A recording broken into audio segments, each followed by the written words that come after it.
Season 4 of Chefs, Deliciousness, and Cocktails starts right now. Woo! And here we are. Season 4, episode 5. 5 or 6? No, 6. Episode 6 with Justin Wern from Bowlounge. Howdy. How you doing, Justin? Well, sir. Thanks for coming in. Yeah, it is. All right. I got some things I want to talk about with y'all. Crockett Hall of Fort Worth, the food hall in Crockett Row. Food hall on Crockett Row, when they call the Crockett Row Food Hall. I'm going to say that about 3 times. Got it, right. Like you've had a cocktail. They're putting some more concepts in there, and they're all going to be run by the same company with the same chef now. So it's going to be a full-time deal, lunch and dinner. And, of course, weekends are going to have they're putting in a new dumpling concept. They've got a new chef for the taco. Paseo was over there the other day, and the food is absolutely wonderful. You can go to our Facebook, Instagram, LinkedIn, all those accounts, and you will see the Crockett Row, the new some of the new food and stuff from Taco Paseo. It's a good thing. Free parking, which is hard to find in Fort Worth. Yeah, especially downtown. Yeah, I found that out recently. Yeah, did you? Tough. And plenty of parking. All right, Taco Landa. We've got. Taco Landa's in a few weeks. If you haven't got your tickets yet for Taco Landa, it's in Dallas, obviously on Energy Square, being hosted by Dallas Observer. You need to check that out. We go every year. We'll be there chowing down some tacos. Have you ever been to that deal? I have not, but one of the other managers was talking about going, and now she can't go, so she has 2 tickets, so I might take them. Oh, yeah. I might. It's good stuff. Yeah. Key is go early. Yeah, I'm an early guy. Yeah, early. Yeah. Gate buster early. A lot of people. Yeah. Oh, yeah. Yeah.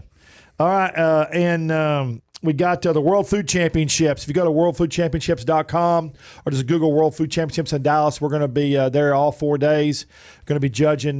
We are judging the finals and also the $300,000 final. I can't wait for that. It's going to be so much fun. Yeah, I have a buddy who went to that a couple times when we were in culinary school. I guess he won at one point, so he's doing pretty well for himself. I've never been, but yeah, you've never been. You want to move it? Okay. Yeah, a little closer. There we go. Perfect. Twist it a little bit. There we go. Perfect. There we go. Perfect. Loud. Your buddy's, but he didn't win.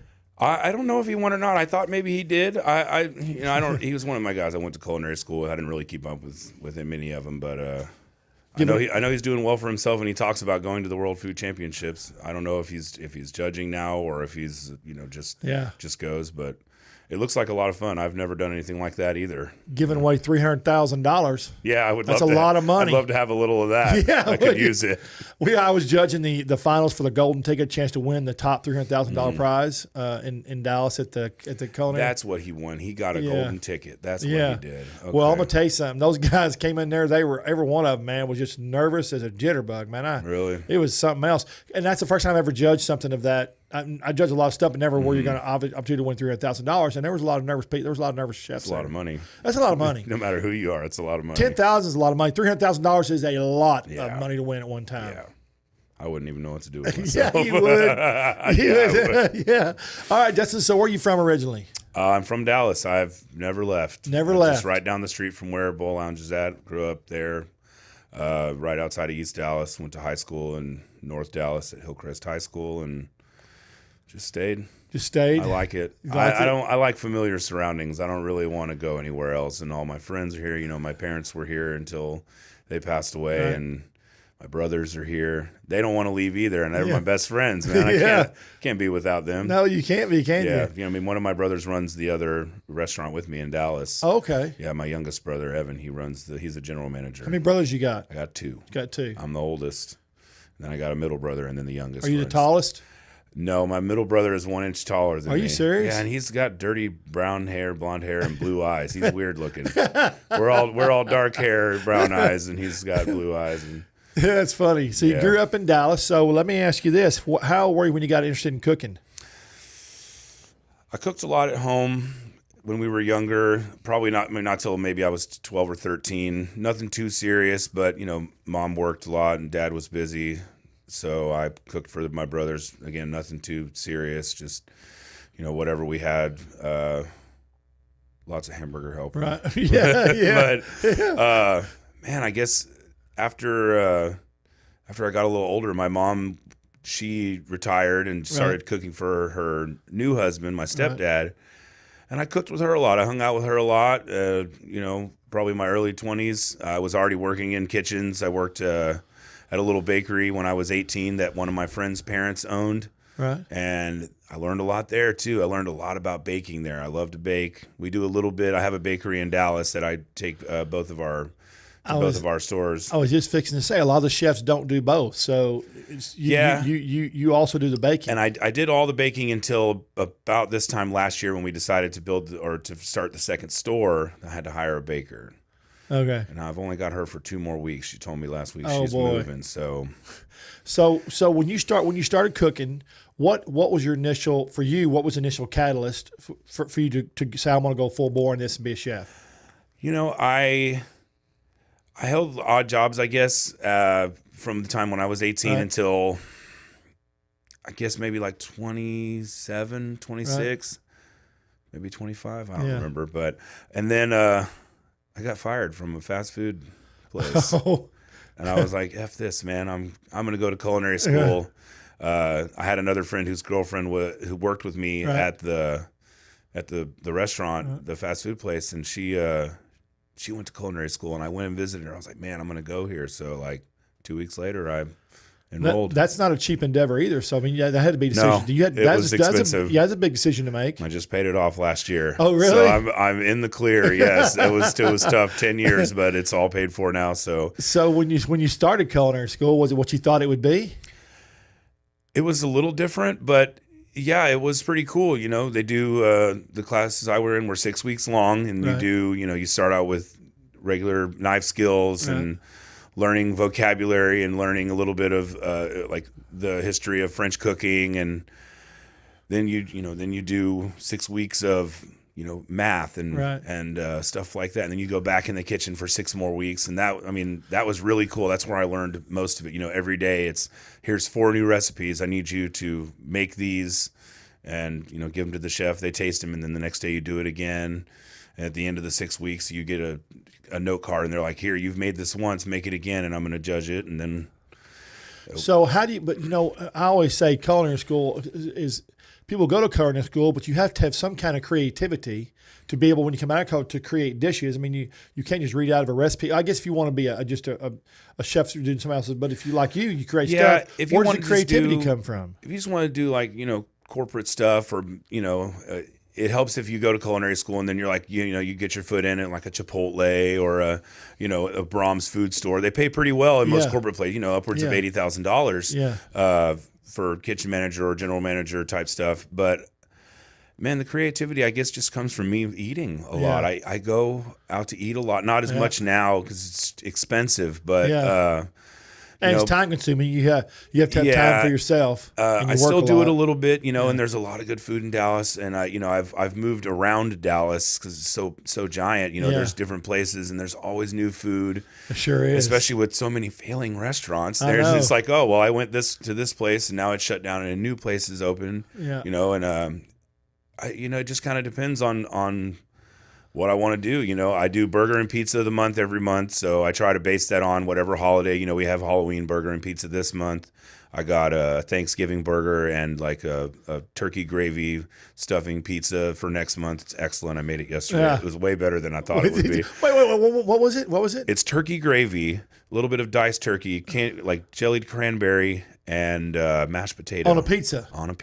Oh my God! I bet that's wild. Good. I bet it's good. Wild good. Yeah, I love turkey. I love turkey too. I love turkey gravy. I did the turkey in the sous vide machine and saved all the juices and made the gravy yesterday. It was so good. Man, I never thought mashed potatoes would be good on pizza, but it was really good. You got mashed potatoes in there too? Soft buttery mashed potatoes. You're killing me, bro. Oh man, it was so tough. It's so good. Is there going to be dipping gravy like you did? Yeah, I'm going to have just like the brunch pizza. I'll have a little side of turkey gravy. When I had that the other day at your place, I've never in my life had a pizza with dipping gravy. I felt like I was eating biscuits and gravy, but it was a pizza. It was delicious. Yeah, I really liked it. I love it too. What kind of response do you get from that? Do people like it? Are they shocked initially? Are they shocked? What is this? Sure. I get a lot of interesting responses to the pizza, that and also the Red Velvet chicken and waffles. A lot of people don't know that Red Velvet is chocolate. Yeah. And that's the funniest thing to me. But yeah, I get a lot of different responses from the weird things, And when you came to the restaurant and saw the brunch, those were the 3 different things that probably sell the most and get the most, I guess, elaborate responses as far as oh, what is, people don't know what mascarpone cheese is, and they don't realize that you can make Hawaiian rolls. It's just pineapple juice and brown sugar and. So we make our own Hawaiian rolls and use the mascarpone cheese, and people love it, and plus it looks good. But see, it looks good. But if you make it all yourself, you control the overall flavor profile of how it's going to come out every time, consistency-wise. Absolutely, and it's you can follow a recipe that's a copycat and make it yourself, and it tastes completely different because you don't have preservatives in there, so that it doesn't doesn't have to sit on the shelf. You're just keeping it fresh. Yeah, and the waffles, we use yeast in them. They're yeasted waffles. They're fermented for 9 hours, and it puts off a really when you're cooking, it smells like warm beer. Yeah, but it's a great good flavor. Smell though. Yeah, it's a great smell. It's something I had never experienced until I started doing the waffle, and I wanted to research about Belgian waffles and yeasted waffles and kind of make a combination of the two. And you know what that is, don't you? That's passion. I love it. It's passionate about your career. That's why you're sitting in that chair right there. I know. That's why I look like this. I love to eat, man. Okay, before Bowlounge, before you went to work with Bowlounge, with the Bowlounge group, you said you worked at Statler? I worked at the Statler with a couple of older gentlemen, Chef Bill and Chef Gary, and I did all the vegetarian or anything with dietary restrictions. People wanted anything like that because those guys were older. They're like, man, I don't know what gluten-free is or vegan or what is all that, or jackfruit taco. We made jackfruit tacos before. Like, what is that? He bought a jackfruit in. He's like, Justin, I've never seen one of these things before. I said, well, make some tacos out of it. Yeah, and I did that about a year and a half. I've never tried a jackfruit. I've heard about it. I've never tried it. What's it taste like? It tastes like whatever you cook it in. So it absorbs the flavor it's really sticky inside, and it's got huge seeds. But I just chop it up real thin, kind of look like shredded pork, and mix it with some barbecue sauce. Where does it come from? Where does it grow? It's a tree fruit. I'm not exactly sure where it grows, but they come about 11 pounds. They're 11 pounds. They're huge. How's it hold on a tree at 11 pounds? I don't know. I've never seen one on a tree. I've only seen it in the Asian market. You can get it at Central Market, or you can go out to Richardson in Dallas and get one out there. But that's cool. They only have one in Central Market. It just sits there. That's it. They only have one until somebody buys it and replace it with another. Then they replace it. Yeah. Okay, so you told me a story before this, which shocked me. When you worked at Statler, you said you just got hired there, but you got shot. I did, but not once, but you got shot 2 times. I got one in the chest, and I have one in the arm, right through all my tattoos. It's a pretty big hole right there. It is. It was a 45 caliber. 45 caliber. Yeah. So tell me the story. It was actually one of my old employees, and he was a pretty good kid. He worked for me as a food runner when he was, I guess, 18 or 19, right? And he started getting in with the bad crowd. Oh yeah. And he knew where I lived, and I trusted him so much that he has babysat my child. Wow. And he used to, I tried to keep him out of trouble. He would say, "Hey man, I need some money. Can you help me with anything? Can I do anything?" He would wash my dishes or clean up my house or do my yard. And then I could tell he started doing bad stuff, and saw the people he was hanging out with. So I kind of cut him off. And one day he stole my wallet. So I called the police, got my wallet back. I still have the same wallet. I've had the wallet since I graduated, 20 years. So I wasn't going to lose that wallet. No. And that was pretty much the end of our friendship. He found out, and he tried to stab me when I was in my car, and he got my car door. And then probably 3 months later, he came to the house, and I opened the door and just got shot. Golly. But he didn't get in. I kicked him right in the shin, slammed the door, and then he shot me again. Shot me first in the chest, and then he shot me through the door in the arm, and just broke my shoulder, broke my arm in 13 places. Golly. Well, it obviously missed all your arteries up there. I'm about a centimeter away from my heart. Centimeter. And I still have the bullet in my chest. Do you really? Yeah. What a story. It's a crazy story. Not many people can say, listen, I can say I've done a lot of things, but I've never say I've been shot. Man. Not twice anyway. And, in the initial, it was more shock than anything. Yeah. Did you call 911? My buddies called 911. Were they in the house with you? I had a bunch of people there. It was a Thursday night. I was watching football. Oh, wow. You're lucky. Chipotle. Yeah. You're eating Chipotle. Eating Chipotle. Yeah, and one of my buddies, he just after about 2 minutes, he got off the phone. He just started hugging me to stop the bleeding and just hugged me until they got there. That same guy came and visited me the next day and hadn't changed his shirt. He had my blood. Oh, wow. He was a weird guy. he also used to work for me. Yeah, I was very fortunate. Hey. My son was actually at the house like probably 4 or 5 hours before that, and I dropped him off with his mother. That's good. Man, that'd have been bad. Had a couple close calls. You know. Ugh. Oh well, I just had to tell that story because that's just unusual. So I just kind of. It's a crazy story. Yeah. It made me a stronger person. I was real depressed for like the 4 months I was out of work, and that's what probably killed you because you got to work. And I ate a lot of fast food and drank a lot of beer. I got real fat, but we got back to work and got my mental back, and so it's all it takes. It's never over, man. You just got to pick it up and go on. Yeah, it's crazy just to think about that now, about how emotionally unstable. Well, I can see you I can see you just thinking about that for a minute. So I just had to bring it up. Though it's just an unusual story. Absolutely. All right. So now that I'm going to call you Shot Justin. So now that you did that, so you went to work. How'd you find the work with? How'd you find the job at Bowlounge? My brother has worked there for 5 years, and I have worked there for 3 years as of Sunday. So I wanted to get in there with him because I like working with him. Sure. He worked with me at my Endeavor, my restaurant group before the Statler, which was a place called Company Cafe, all gluten-free restaurant. Had a couple locations in Dallas, been open 10 years. And so everything you've done, everything you've done that you've everywhere you've worked, you've kind of learned different things as you've kind of come along. Absolutely, which is cool. You've put your experience to use, and I think that's pretty much what you're supposed to do. From what I understand, is they're like, okay, I'm going to sit here for 2 years, 3 years, 5 years. I'm going to absorb what I can, and then move on. Now, I was very fortunate that when I got out of school, I took one job at a bar.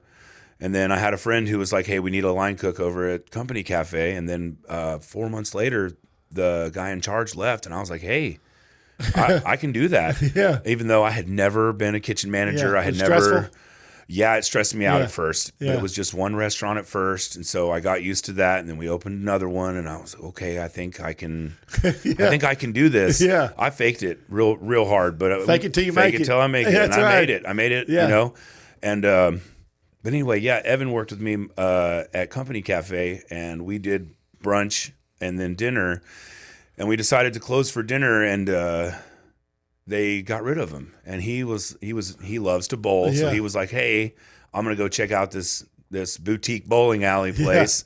I got to tell you, hang on, Mr. I got to tell you, the first time I heard boutique bowling alley before I met you or heard about Sam or anything, I was like, "What in the world?" I couldn't wrap my head around a boutique bowling alley concept type. Sounds like a hair place. Yeah, because you're thinking about Don Carter's All-Star Lanes or something. You know, how are you going to put this is perception again. You have to change people's perceptions, and we talked about this, and I've talked about this with Sam a little bit. You got to change people's perceptions of what a bowling alley really is. Now, if they're a lot younger, they're not going to have a perception, but for people that are over a certain age, the perception is going to be there. Yeah, because I used to go to Don Carter down the street from my house when I was a young lad. Yeah, and, nacho cheese. Exactly, and like lukewarm beer. And well, not when I was younger, but and so he jumped on at Bowlounge for about 2 years, and then I was asking Sam. You know, I used to visit him a lot because I like to drink, and I don't anymore, but I did, and I would visit him a lot and try the food out, and the food was all right. It was mediocre, but you know, nachos and Sam called me about 3 years ago, probably to the day 3 years ago, and was like, "Hey man, one of my guys broke his leg last night," and it wasn't a chef, it was a server. He was like, "I know you don't really serve, but I want to bring you in to serve if you want a job," because I was looking for 2 jobs to try to, stack a little money. Right. And so I went in there and I killed it. Yeah. They loved it. I didn't realize that I even liked it that much. What was the first thing that you did what was the first thing you cooked at Bowlounge? Do you remember? Man, I don't know. So I served for 6 months, and then April 1st, 2.5 years ago, I took over, and we did an 80% menu change. Right. So we brought in a bunch of new, fresh products, got rid of old frozen stuff. We used to have 4 wing flavors. Now we have 11 wing flavors. Right. We make all of our sauces.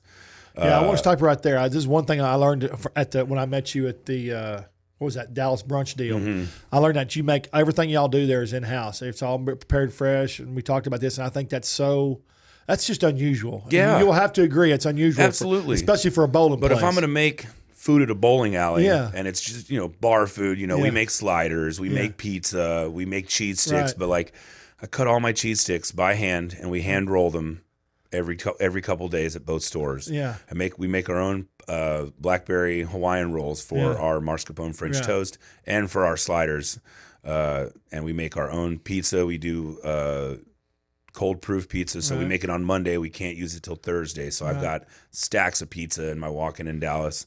I cart them back and forth every couple days or whenever they need. All of our desserts, all of our sauces, everything. We make our own pickles. We make our own pickles, and we do fried pickles. They're delicious. Well, I think they're delicious. Oh, no, I've had. They're good. They're good. Yeah. Some people like different things in their pickles, but these are strong dill pickles, refrigerator dills. I love them. I love refrigerator dills. Yeah. I don't like warm pickles. I like. Yeah. Same. So I knew that when I went in there that if I was going to do the bar food the way I wanted to, we had to do everything from scratch. With the exception of we don't make our own hamburger buns, but that's something I want to do. It's just with two stores. I just have to write a recipe, and I have an office where I do all my research and development. It's also the bakery. So but that takes a lot of space too, though. It does. Making hamburger buns. How many hamburgers you sell? You got to sell a lot of hamburgers. Yeah, right now I probably buy about 120 to 180 buns a week. Does that include sliders? The sliders we make. Okay. So we make those in batches of 64. Usually 2 batches a day. So and then I carry 2 out to Fort Worth and keep them here. And I try to use every ingredient or everything I bring into my kitchen for 3 recipes. Otherwise, stuff goes bad. Right. So that's like a thing that I try to follow. Now, I only use the slider buns for 2 things, but they last longer. But any fresh product, I try to use it for 3 things so that I'm not wasting anything. So it stays in rotation. Waste. You can't make any money in the restaurant business with food waste. Yeah, and if I have $10 of food waste, that means I lost $30 or $40 worth of profit. People understand that they see all these high dollar restaurants. It's a very fine margin when it comes to food cost, and people don't understand that. So what you're using a rotation, getting rid of, which is good. Yeah, have to. Yeah. And because I like my numbers to look good. Yeah. And I want, it helps keep your job too. Yeah. They're real happy with me. I'm very fortunate. Keep blowing food costs and keep your job. They're real happy with me over there. They always tell me, you just keep doing what you're doing. We'll worry about everything else. And you just keep the food good. And so that's what I plan on doing. So we talk about this, and as you're trying to get people to understand this, you're a boutique bowling alley, but you're also a restaurant. So people don't have to bowl. They can come down. We did. We came down and just enjoyed brunch one day. Jen and I did, And the location here in Fort Worth, we built it out so that we kind of had almost two separate entities. You do, we have like that brick wall where the bathrooms are. Right. And we even got 2 separate sound systems so we can bowl back in the back. You can't hear it up front as much as you'd like or as much as you think. Right. And then we could put football up front. We have like a dozen TVs up front. You also have a nice patio. Yeah, and we're building it out right now. We just bought some more furniture. We got some new cushions. We got plenty of parking. Yeah. We never fill up. We got parking lot on the front side and in the back. So that's just important in Fort Worth because so many people don't have parking anymore. Yeah. And a lot of people, some of these people they want to take their own car, especially during brunch because they want to go other places. So it's important. Yeah. Yeah, but in both places we have huge parking lots. Parking's never really an issue. We're actually extending our parking lot in Dallas because we just bought another warehouse behind a location in Dallas. Oh, wow. Yeah, we're going to do another concept, so that'll be fun. I'm sure I'll let you know when I get that done. That'll be fun. We're going to do like fair style food over there. Oh, that's awesome. But yeah, I love fair style food. Me too. Better have a corn dog. Yeah, we'll have a corn dog. Okay, all right. We'll have a corn dog. Yeah. So, what is your favorite thing? Well, I mean, where do you get your inspiration for creating your dishes? Like, where'd you get your inspiration from creating that French toast mascarpone that was so damn good? My last restaurant or 2 restaurants ago, I made a stuffed French toast over there. And it's very similar. I made a mascarpone stuffed French toast, and that was from, I think, got it from somewhere in Chicago. They did like a Neapolitan French toast. They did like chocolate, vanilla, and strawberry stuffed French toast with mascarpone. I spent a lot of time on the internet like most people do. And you know what that is? I told you already, passion. Yeah. I love watching food videos, and there's so many people that do so many food videos now. Oh my God! Or if you even really want, you're like, oh, what's going on in the other places that are selling food? Chicago, New York, Los Angeles. You got to step on the trends. Yeah, and so you check it out. Yeah, and you with the phone in the pocket, you're like, oh, let me see what this brunch restaurant in Chicago is doing. This, I think if you're a chef today and you don't stay up on the trends, and there's something wrong, because they change like that. I mean, daily like that. And that's what people want. Yeah, they want. That's exactly. You know why? Instagram, LinkedIn, chat. And I'm so bad about that, but that's what people want. That's what they want. But you said that because just last night, I watched. I watch all kinds of food videos because I want to step on every trends too. I love food. Last night, Jana said, if I hear that guy smack one more time, can we watch something else? I was just doing stuff and eating and smacking. It's just they have those microphones. It's like the ASMR, and you can hear it. Absolutely. You know what I mean? Yeah. I tune a lot of stuff out. I don't really hear that stuff either. I'm just watching the food. Yeah. So I'll spend a lot of time watching different food guys. Just depending on what I want to do, or if I just want to sit down and watch 20 videos of somebody and be like, okay, let's see what they do, and then I'll go from there. Or sometimes, I have an idea of my own that like those fish tacos I've sold. I've sold at every restaurant, and I've adapted them a little differently according to what product I have in the store. But this one's probably my favorite, the one that I brought here today. Awesome. Yeah, it's good, and we sell a lot of them. Sam's talked to you about that. He really loves them. Yeah. He eats them all the time. I was getting pushed so hard to get him back on the menu. Yeah.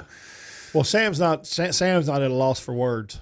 Yeah. Not even when he emails in Texas. No, he's a talker. That's good though. I mean, it's definitely better. I mean, I'm not I say I'm not a huge talker, but if I'm in the right environment like this, I love talking, but I don't really like to talk to a lot of people, and that's why I have Sam and I have Evan. They're really good at that. We complement each other perfectly. That's awesome. So we're gonna watch a video here about the restaurant business. I want y'all to take a watch this video, and please be sure you support your local restaurants. They're short on staff.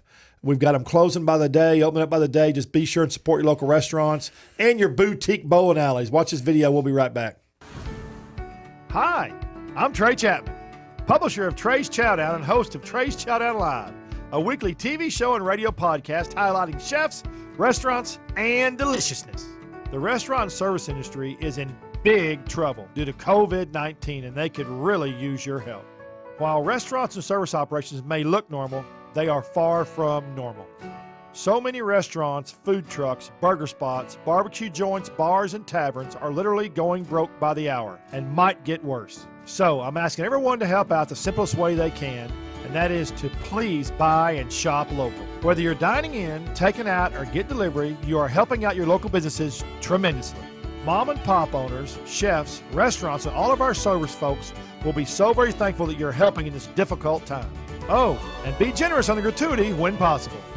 Thank you so much, and thanks for supporting local. All right, we're back here with Chef Justin Wern. It's Wern, right? It's Wern. Wern. Yeah. It's real close. I kept looking at your car going, Wern. There's not too many of them. I only know me Wern and my two brothers. Slang from Warren. Like if you're slanging food, you're Warren. Right. You know what I mean? That's awesome. I think it's a German last name. I'm not sure. My father was adopted, so it was his adopted parents' name. Yeah. Well, through the power of television, somehow, Justin, you have cooked all of this in 1 minute, and it's sitting here. Yeah, I wish it was that easy when I was at the restaurant. I wish. Right. All right, so we're going to talk about one of his new entries he's got. These are the fried fish tacos. Look at that. Look at those things. So they're flour tortilla. It comes with cabbage mixed with pesto or pesto slaw, 3 pieces of fried cod, and we use fresh pico de gallo. We got grated cotija cheese, and then a chipotle aioli on top. There's nothing here I don't like. I mean, everything Same here. And those flavors just sound like they're good. They just like to be a kaleidoscope of flavors with every bite, man. It just sounds really good. Not to mention it looks beautiful. Yeah, the colors is pop, right? It's crazy to me. I've not always, but eventually I was like, man, when stuff looks good and complements each other in colors, a lot of times it tastes good. It's all about, I got taught a long time ago, man. It's all presentation is half the battle. If it looks bad, it's not going to taste right. Yeah, because you see it first, you eat with your eyes, then you smell it, yeah, then you eat it. Yeah. That's why you want to have it the way like that. So where did this concept, this dish come from? Is this something you saw or something you came up with yourself, or what? Man, a buddy of mine made something similar to this 12 years ago at a little bar. Yeah, he had a little fried fish taco, and he put pesto on his taco, on his fish taco, and everything else is mine. But I was like, man, I really like the flavor of fried fish with fresh pesto. And so I think I don't know if he used cabbage or romaine. I can't remember what he was using, shredded romaine, but came from that. And then I sold it at my other restaurant with Company Cafe. Same thing. Pesto adds a unique flavor profile to it, doesn't it? It really does. Yeah. And I get to use up my basil, because I use it in marinara sauce. I use it in this, and then I use it for my margarita pizzas, and that's my 3 applications. I love basil. Man. I'm going to set these right here. Absolutely. I'm taking those with me. You're not taking those back. I don't want them back. All right. So I'll tell you what, let's do the sliders. All right. These are the buns that you make, right? Yeah, these are the Blackberry Hawaiian rolls. Look at these. Use blackberry puree, pineapple juice, honey, brown sugar. And I brought 3 different kinds. That's a fried chicken slider. It's just house fried chicken. We have probably 12 different seasonings in our dredge. It makes it a very unique flavor. It's, celery, salt, garlic, onion, smoked paprika. I'm a huge smoked paprika guy. And then we make our own meatballs we make a meat lover's pizza. We also make a meatball slider, fresh mozzarella, and our house-made marinara. Meatballs are a huge thing. Yeah, and I had one this week, Wednesday night at Drake's, at Drake's Hollywood in Dallas. Oh my God. Good. You got a big old meatball, and you got different kinds of cheese and sauces, and it's just I mean, just Italian food in general is okay. Yeah, I know. Me. Yeah, it's tough. I love Italian sausage, meatballs, and then we have our just straight up cheeseburger. No, I mean nothing too different about that. Lettuce, tomato, pickle, and onion. We have our house made pickles, and So I'm gonna interrupt you back to your because I'm interested. How many ingredients are in your dredge or in your batter? I think there's about 10 or 12. I can't remember. That's a lot. Yeah. Yeah. How long did it take you to figure that? How long did it take you to figure that out? That's been one that's been with me for a long time. Yeah, and I take that pretty much with me everywhere I go because it's what I like. Yeah. I'm a big fan of, like I said, smoked paprika and celery salt. Yeah, I like celery salt. Me too. I mean, I don't think enough people use it, but I love it. I love it. I haven't taken my house so yet. Good. Yeah. I know. Like I said, garlic, onion, cayenne pepper, black pepper, white pepper, bunch of stuff. What's the biggest seller of the sliders of these 3? We sell a lot of cheeseburger and bacon cheeseburger sliders. I guess because that's just American. Yeah. We have one that I didn't bring today. It's a French onion slider. We probably sell the most of those. What is it? And it's just like French onion soup. Right. I take a bunch of onions and I sweat them down in butter for about 45 minutes. You got to be kidding. And then we just put that on top. Just meat, the caramelized onions, and smoked Gouda. I got it. Oh my God, it's I got to try that. It's real good. I got to try that. Very simple. I'm real into simple stuff. I don't want to reinvent the wheel, but I just But sometimes simple is the hardest thing to facilitate. Absolutely. It's just the way it is. At least I tell people that. That's how I make sure I keep getting paid. Yeah. All right. So So I want to talk about your wings. You said you sell a lot of wings. We sell a lot of wings. How many flavors of wings do you have? We have 11 flavors of wings. 11 flavors of wings. Look at those bad boys. And which flavors are these? This is our house-made buffalo, and this is a sweet Thai chili. Okay. They're 2 of our most popular. Sweet Thai chili. It's a lot of vinegar, a lot of sugar, and red pepper flake and fish sauce. Oh, yeah. Fish sauce smells awful, but it tastes delicious. It gets the nose going when you smell it. You're like, oh my God. Yeah. That and garlic parmesan. You smell that. What is that? Oh, someone's walking through with garlic parmesan chicken. You can't mistake that smell. No. Yeah. But these look prettier on the plate, so I was like, well, I'm going to bring these so that we can just show these off. So I love, and ever since I started really getting into food, after we sold the restaurants and I started, doing writing food and blogging food, all stuff, 12, 13 years ago, I really got into all the Asian profiles. I love Asian food, and I love all the Asian fusion stuff they're doing. Right on. So I got to come try your wings. Yeah, you can come anytime. I know. I want to come try. I didn't know you had them. Yeah, I may bounce tomorrow. Yeah, I'll be there. And we take all of our chicken is cooked in the sous vide machine. So for people that don't know what it is, you put your meat or whatever you want into a vacuum seal bag with marinade and cook it in with an immersion circulator in temperature controlled water. So we do these at 165 for about 90 minutes. Take them out, drain the juice because it produces a lot of juice. Yeah. And then I use that juice for that gravy that you got. Oh, yeah. So it's got a lot of flavor. And then I chill them overnight, and then we fry them. So they stay juicy, get a crispy outside, soft inside, and we can cook them quickly. I don't have to, because we use jumbo. Some of these, as you can see, like this guy's huge. Yeah. That's probably like 12 minutes in the fryer. Yeah. And then it's dry. And it still might not even be cooked. I got to make sure. I want to back up. You said something because people don't understand this. It's a process to cook your wings because you want them crispy. Mm-hmm. And I said that I made a joke and statement a while ago about the French fry deal at McDonald's, but that's why they get. It's a 2-step process for them. Yeah, and 3-step process for them. That's the best way to do them anyway. Yeah. You cook them at a lower temperature, right? Then you freeze them, drop them back in. That's blanching, right? And then it's pretty much the same thing here, but this way I don't have to I don't know. The meat is unharmed until it goes in the fryer, but it's fully cooked. But it's got the flavor. And I do it. Yeah, and it's got we do like a garlic, salt and pepper with a little bit of oil puree, and it's like a paste. And we cook that in there with the wings in the bag. And I can cook, 500 at a time. Sure. And since we go through so many, then that way I can assure that they're all cooked the same way. They all are extremely juicy, and they're not going to be undercooked when they go out. So consistency seems to be the key. It is. Well, if people get a different thing, especially with two restaurants, if they go to Dallas, they want to get the exact same thing. Yeah, and even if it was across state lines, I want it to be exactly the same. Right. So that helps a lot with that. Let me ask you this. I've talked this before, and I've talked with this with somebody else, but what do you think? Sous vide used to only be for fine restaurants. Yeah. And now, everybody's sous vide at home. Yeah. So what do you think started the sous vide fad? Do you think it's food? It's internet, man. People see it on the internet, and then you have all these guys that are talking about it. Or it's, the food bloggers or even just, guys that's got a little home studio and they set up a camera and they're like, oh, check out my sous vide machine. It's really the best way to cook most meats that you want to do, and some vegetables, if you don't want them to get too soft. It's just that flavor that it adds. Yeah, and I feel like you don't have to.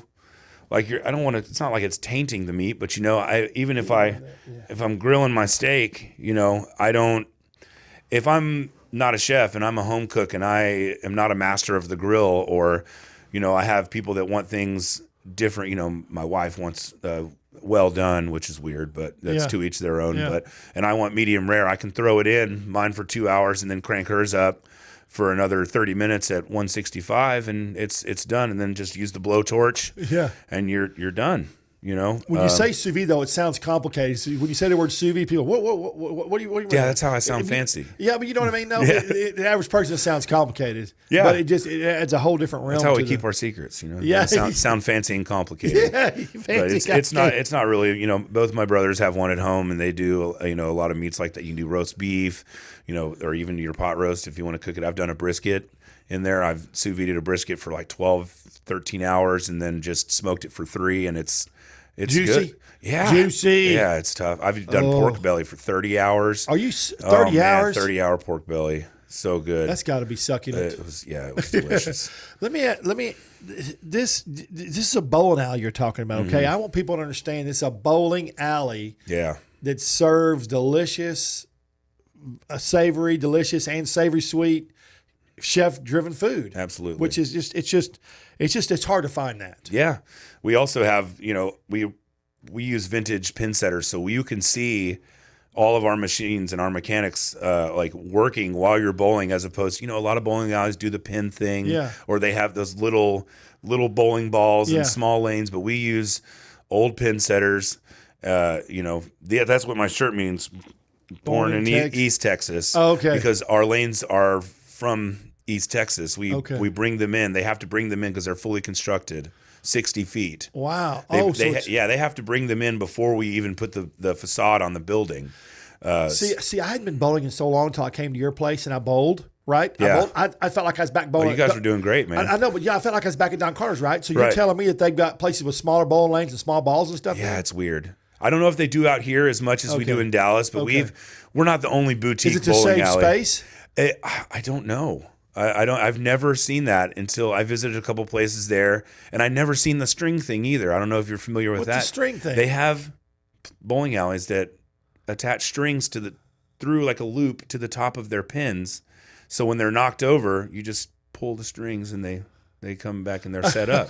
That's crazy to me. I've never seen that. That's crazy. Yeah, that's a thing. Is it cheaper maybe? Probably. Yeah. Because we employ full-time mechanics. Well, you have to. That vintage stuff, it's got to have help. Yeah. It's a lot of mechanics. It's nonstop every day, But it also sounds good. When you hit it, it sounds like a regular bowling alley. Yeah. You can hear it rolling and the crash and then the sounds of the machine. Or in my case, gutter ball. Stop it.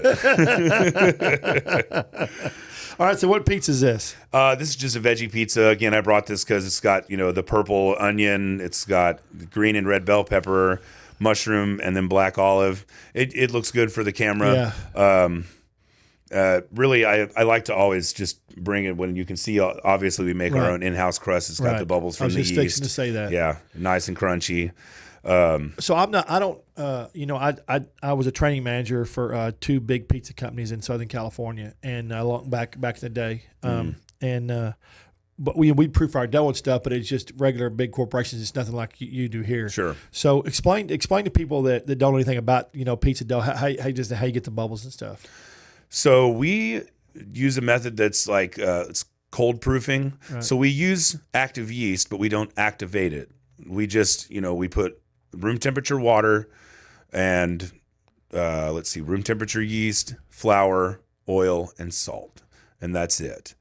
And we let it sit out. After we mix it, we let it sit out for about 2 hours. We cut it into 300-gram balls and put it in the proofing trays and put it in the walk-in and don't touch it for about 3 days. Okay. And it starts out as a ball about this big, and the glutens are real tight. Gluten is the active protein in wheat that makes it stretchy. Right. Makes it so the window pane, you can look through the dough, but it's not breaking. Yeah.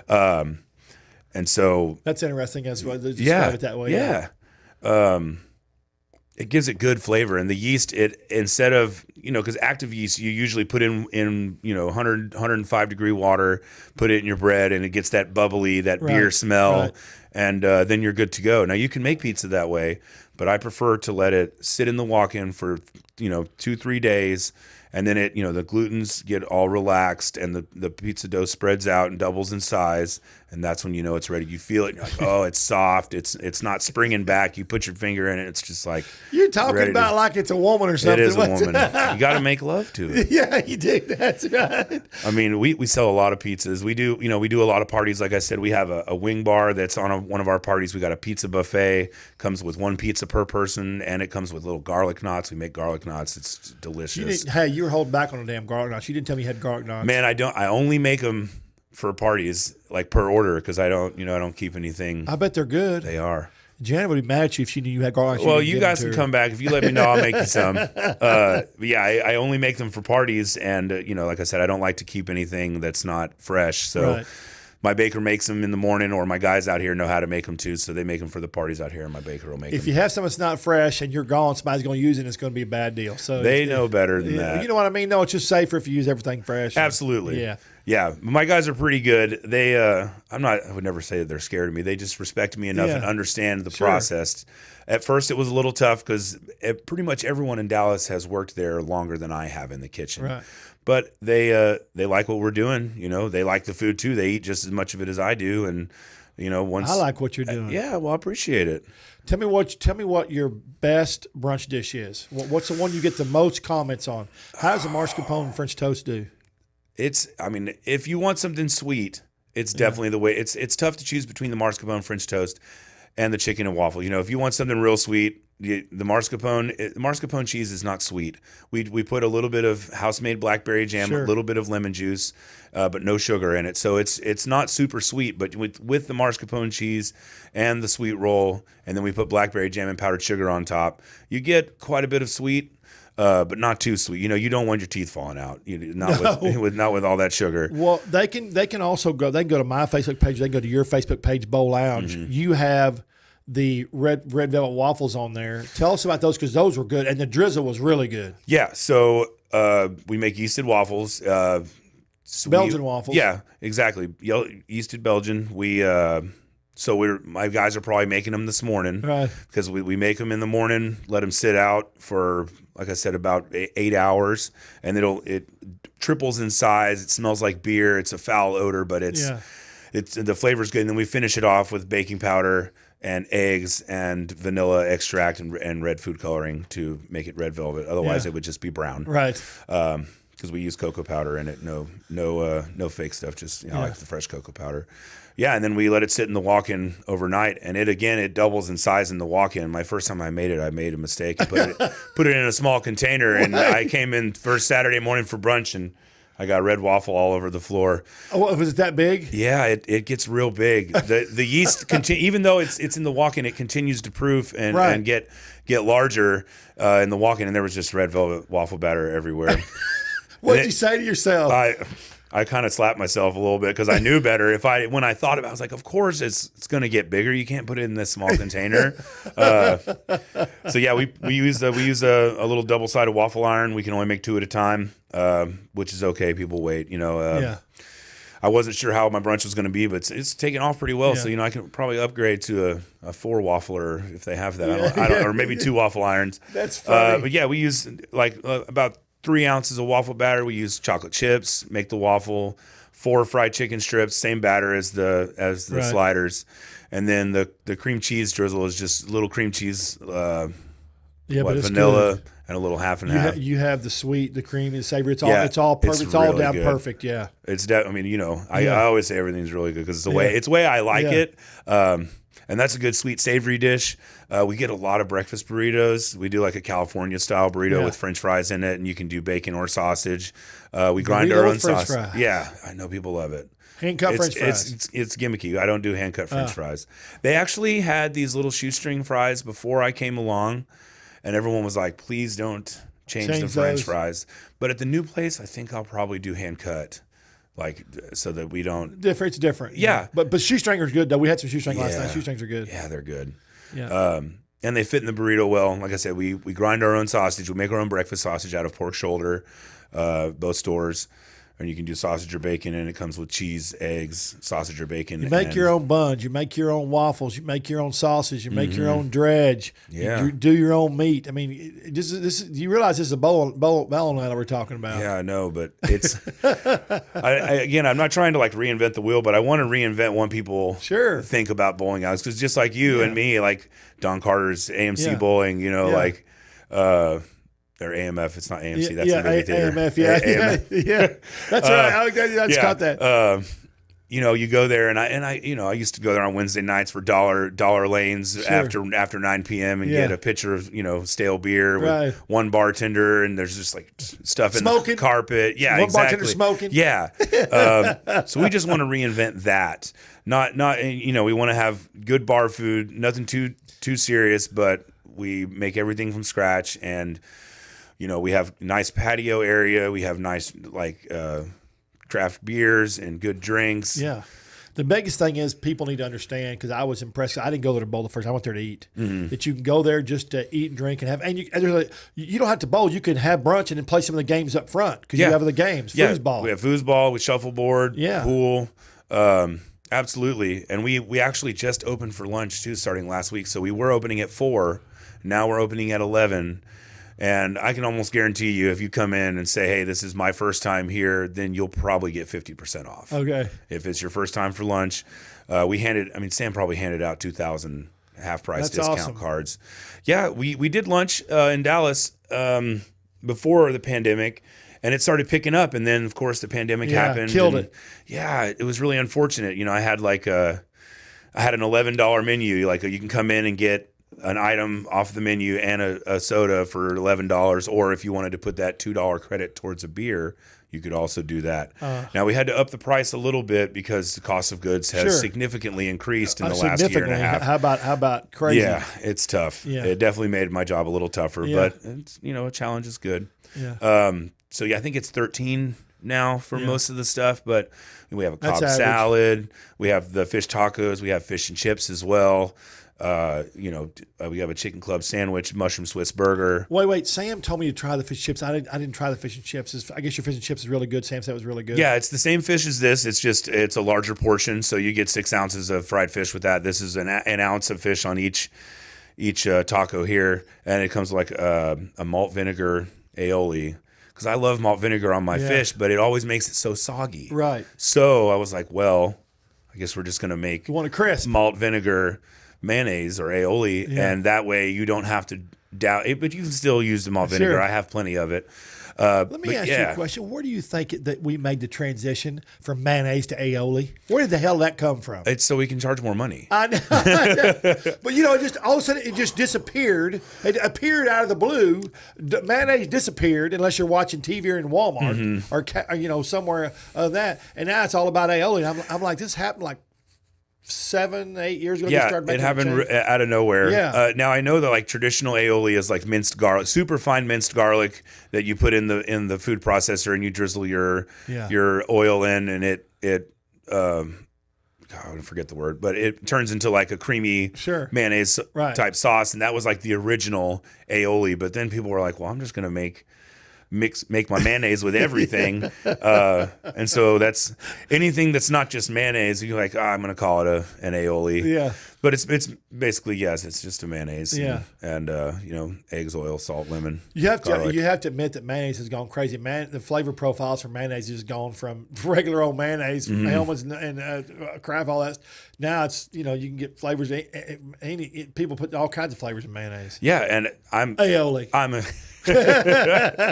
I prefer mayonnaise on most of my stuff. I mean, I really like the mayonnaise with French fries. I know that that's like an English thing, but it's good. I mean, I like ketchup too. It just really depends on the application and the situation. If you want your sweet ketchup or if you want your like more savory mayonnaise. I mean, it's all pretty good. And yeah, you can get a mayonnaise in every flavor. I buy an Asian aioli with spices in it from actual Target now. It comes from Asian bar, and it's really good. I like it a lot. I'll have to check that out. Janet will not like it, but I like it a lot. Yeah, well, that way you don't have to share. Yeah, that's right. Yeah, back off. Yeah, that's why I buy stuff I like, because like, well, you don't have to like it. Yeah. So, what is your favorite thing about Bowlounge? If somebody came up to you and said, "Hey, tell me your favorite thing about Bowlounge," what would it be?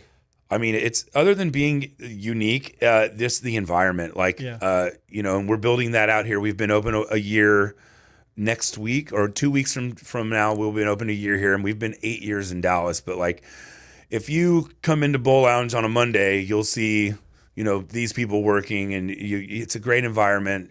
And then you come in on Wednesday, and you're like, oh, it's the same people. We've had the same people for a long time. We hold on to our staff because we have a good environment. We have a good work environment and a good party environment, you know? And people continue to come back a year after year because they're like, man, this is different. We get good food. We got cool drinks. It's the same loud bartenders that are, being silly. We got loud music.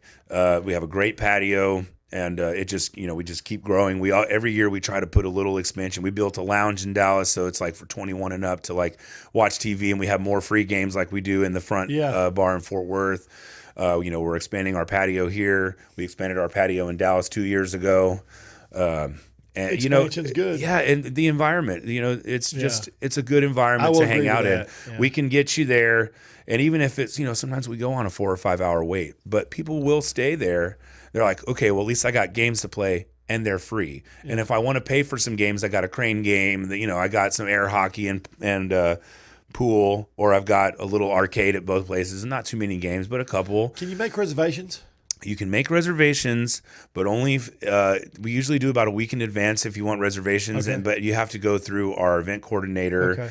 And you have to book a food package. Yeah, right. And you got to deposit, I'm sure, something. Yeah, and then she'll take care of all. It's like $100 deposit, but it's credited towards your final bill. But like I said, we do like 35% of our business in parties, and people don't mind. They're like, hey, I got 10 people that want to come in, next Friday. Usually, you only really need to book a party for the evening if you want a larger group, 10 plus, or if you're going to try to come on Friday or Saturday. Or if you just want to be sure you get a spot. Yeah, because you never know. And people tell you this all the time. You never know. I mean, if it's rainy weather outside, we're going to get slammed. Yeah. When it's cold outside, like right now, we're getting into our busy season. You know what's funny? A lot of restaurants, when it's raining, their business is down, but y'all, because you're a destination. Yeah, exactly. And like I said, you can bring the family. You can hang out for 4 or 5 hours. You can eat. If you want to catch, if you come, Sunday, Monday, Thursday, you can watch football, or you can watch we put on any game you want. And if you ask me to put something on the TV, I'll put it on. That's awesome. So midget wrestling. If we got it, why not? Before we get out of here, it's Bowlounge Fort Worth and Bowlounge Dallas on social media, and then it's bowlounge.com, I think, isn't it? Mm-hmm. I think I went to your website. Yes, bowlounge.com. Sure is. And you're at both stores. They can book parties, big events. I think you didn't tell me you've done weddings there too. We've done like wedding receptions, and we've done rehearsal dinners. Never a full wedding. But we've also had people come and take their wedding photos there. Awesome. We've done commercials there. We've done like model photo shoots there.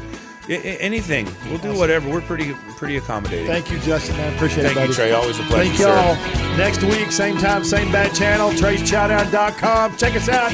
Follow us on all the social media handles. See y'all next week. Adios.